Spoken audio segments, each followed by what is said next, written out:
Boiler ఘటన బాధ్యులైన వారిని కఠినంగా శిక్షించాలి. ప్రభుత్వం నైతిక బాధ్యత నుంచి తప్పుకోకుండా 50 లక్షల రూపాయలు ప్రభుత్వం ఎస్టేట్గా ప్రకటించాలి.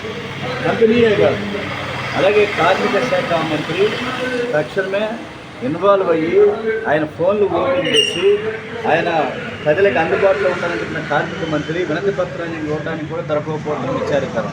అందువల్ల మాఫియా రాజ్యం వెళ్తుంది ఆ ప్రాంతంలో. ఈ కట్టు బానిసల్లాగా కార్మికులను చూస్తున్నారు గిరిజనుల్ని, ముఖ్యంగా లంబాడీస్ని. కాబట్టి గిరిజన సంఘాలు కూడా దీని మీద ఉద్యమించాల్సిన అవసరం ఉన్నది. కట్టు బానిసల్లాగా చూస్తూ ప్రమాద ఘంటికలు మోగుతున్నాయి. ఇవాళ ప్రమాదాలు జరుగుతున్నాయి. వర్ష వెంబడి రాష్ట్రంలో అల్ట్రాటెక్, ఎన్టీపీఎస్, వీటీపీఎస్లో ప్రమాదాలు జరుగుతుంటే ఇటు కార్పొరేట్ యాజమాన్యం కానీ గవర్నమెంట్ సెక్టర్ కానీ నిమ్మకు నీరెత్తినట్టు ఉన్నటువంటి పరిస్థితుల్లో మన లంచాల మత్తులో జోగుతున్నటువంటి సేఫ్టీ అధికారులు అలాగే ప్రభుత్వ అధికారులను కూడా ప్రభుత్వం కఠినంగా శిక్షించాలి.